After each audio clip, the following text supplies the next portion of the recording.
Bonjour, un nouveau livre vient de sortir, L'Amérique éclatée de Romuald Siora, qui est ici, chercheur associé à l'IRIS, c'est chez Armand Collin.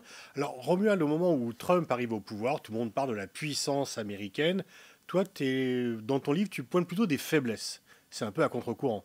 Or, il y a une puissance américaine incontestable sur la scène internationale. Les États-Unis demeurent la première puissance économique, la première puissance américaine. Mais ce colosse, de l'intérieur, oui, est fragilisé.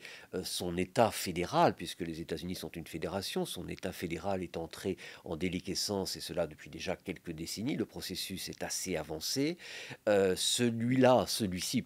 Cet État fédéral est discrédité auprès d'une très grande partie de la population, d'où d'ailleurs le choix de voter pour Trump, un populiste qui propose de restructurer, de réformer cet État fédéral. Et beaucoup de domaines dépendant de l'État fédéral sont aujourd'hui plus que nécessiteux en restructuration, en réforme. Je pense évidemment aux infrastructures. Brzezinski déjà en parlait de la faiblesse des infrastructures américaines. Je rappelle un voyage en train que m'avait raconté Brzezinski. Je tournais avec Brzezinski et il venait d'arriver. Il nous disait je viens de voyager à travers les États-Unis, enfin la côte Est en train, et j'ai été fasciné par ces infrastructures en ruine. Et effectivement, si vous demeurez sur la côte Est, la côte Ouest, et si vous ne quittez pas les beaux quartiers de New York, tout paraît bien aller aux États-Unis. J'ai fait une conférence dernièrement, c'était au Canada, avec quelqu'un qui n'avait pas mis les pieds aux États-Unis depuis 20 ans et qui me dit: ah, c'est quand même étonnant qu'ils aient voté Trump, tout va bien aux États-Unis. Mais je lui dis: mais quelle Amérique parlez-vous? Il suffit d'aller dans certains quartiers de New York, il suffit d'aller dans certains quartiers de Baltimore. Donc on n'a pas besoin d'aller vraiment très loin dans les terres pour se rendre compte de l'état des infrastructures publiques. Écoles, vraiment dans un état calamiteux dans les quartiers, on pourra en reparler, mais dans les quartiers défavorisés, puisque le budget des écoles dépend non pas de l'État fédéral, non pas de l'État, non pas toujours des villes, mais bien souvent des quartiers. Donc si vous êtes dans un quartier pauvre, malheureusement, vous serez dans une école avec des infrastructures en très mauvais état, pas de matériel informatique, etc. Et évidemment, l'opposé si vous êtes dans un quartier riche. Donc des infrastructures publiques en ruine, un système d'assurance, enfin de santé calamiteux. En France, on s'imagine que depuis l'Obamacare, les choses se sont un petit peu arrangées. Mais qu'est-ce que l'Obamacare? L'Obamacare, c'est très bien, hein, ça a été un progrès. Mais l'Obamacare permet simplement à chaque Américain de pouvoir obtenir une assurance, même s'il a des antécédents de santé graves. Jusqu'alors, un assureur pouvait refuser un patient qui était atteint d'une maladie grave. Aujourd'hui, ce n'est plus le cas. Mais cela ne change rien au fait qu'il faille payer son assurance. Plus de 35 millions, le chiffre exact est dans mon livre, entre 35 et 37 millions, donc quasiment la population de la Pologne n'a aucune assurance santé. Tu pointes dans ton livre la montée des inégalités. L'Amérique se paupérise de jour en jour. J'étais en train justement donc de parler de 37 millions du problème de la santé. 37 millions d'Américains n'ont pas d'assurance santé. Plus de 40 millions n'ont pas vu un dentiste depuis qu'ils sont enfants. Le problème effectivement donc du système très inégalitaire des écoles. Ça aussi, on vante les grandes universités américaines. Et c'est vrai, ils ont les meilleures universités au monde. Mais une fois qu'on a quitté l'Ivy League et les quelques grandes universités, ils ont également les universités les plus pauvres de l'OCDE, du moins du monde occidental.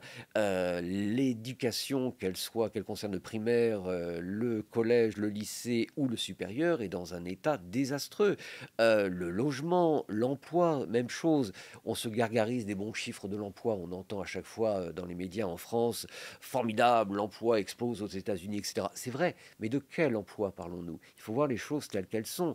80% des emplois aux États-Unis sont des emplois créés régulièrement, sont des emplois qu'aucun Européen, aucun Canadien n'accepterait. 10-12 heures de travail par jour, un jour de congé par semaine, pas de congé payé, aucune assurance maladie, sans parler de aucune assurance concernant l'emploi. Je citerai un petit exemple qui est révélateur de cette problématique et qui crée donc de l'inégalité.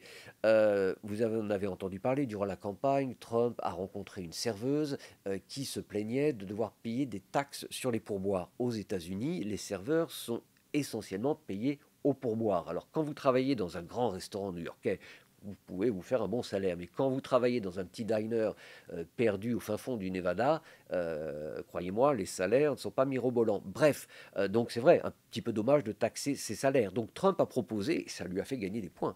Il s'est rendu encore plus populaire durant la campagne grâce à ça. Il a déclaré, à partir du premier jour de ma présidence, on ne taxera plus les pourboires. Très bonne chose, je m'en réjouis. Mais le problème n'est pas de taxer ou non les pourboires. Le problème serait peut-être d'essayer de trouver une solution pour payer décemment les serveurs et les serveuses aux États-Unis. Donc voilà, il y a une inégalité grandissante, une paupérisation grandissante et les vrais problèmes de fond qui sont à traiter et qui seuls permettraient de résoudre cette inégalité grandissante et de cette paupérisation sont laissés de compter au profit de mesures gadgets comme ne pas taxer les pourboires des serveurs au lieu d'essayer de leur donner un salaire décent. Autre problème que tu mets en avant, c'est le problème du logement, le caractère extrêmement cher. On se plaint en France de la cherté du logement, c'est une grande part du budget, mais c'est bien pire aux États-Unis.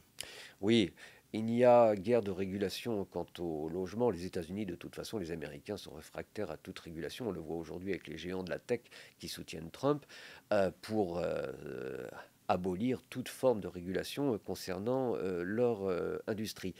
Au niveau du logement, c'est la même chose. Il n'y a donc aucune régulation concernant les loyers dans les grandes villes américaines et un propriétaire peut effectivement décider d'augmenter son loyer. Alors dans des villes comme New York, c'est un petit peu plus régulé quand même, mais dans de nombreux États, vous pouvez très bien louer un sous-sol pour 1000, 2000, 3000 dollars par mois. On voit aujourd'hui à New York certains landlords, donc propriétaires prédateurs, se servir, utiliser la crise de l'immigration illégale. Comme vous le savez, il y a eu près de 200 000 environ immigrants illégaux qui sont arrivés à New York essentiellement via, vous savez, les bus envoyés par certains gouverneurs, oui, Texas, Floride, républicains, qui envoient des immigrés illégaux vers les fameuses villes asiles comme New York, Chicago, Los Angeles. Donc il y a eu une arrivée très importante de migrants et effectivement, il faut bien que ces personnes se logent.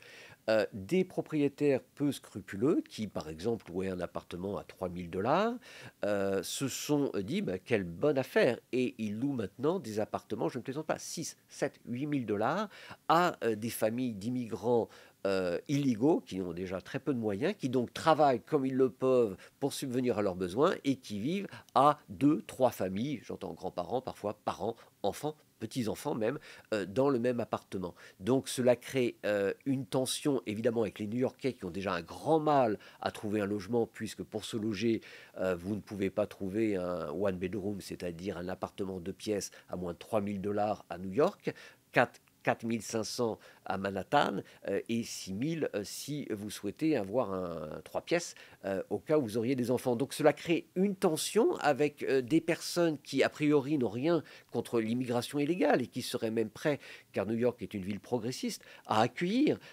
ces personnes. Mais évidemment cela crée une tension car aujourd'hui les New-Yorkais se trouvent dans l'impossibilité de trouver un nouveau logement lorsqu'ils en ont besoin. Oui, mais malgré toutes ces faiblesses que vous expliquez très bien dans le livre, force est de constater que l'Amérique est survitaminée et qu'elle a un président qui a envie de dominer le monde et dont beaucoup s'accordent à penser qu'il va y réussir.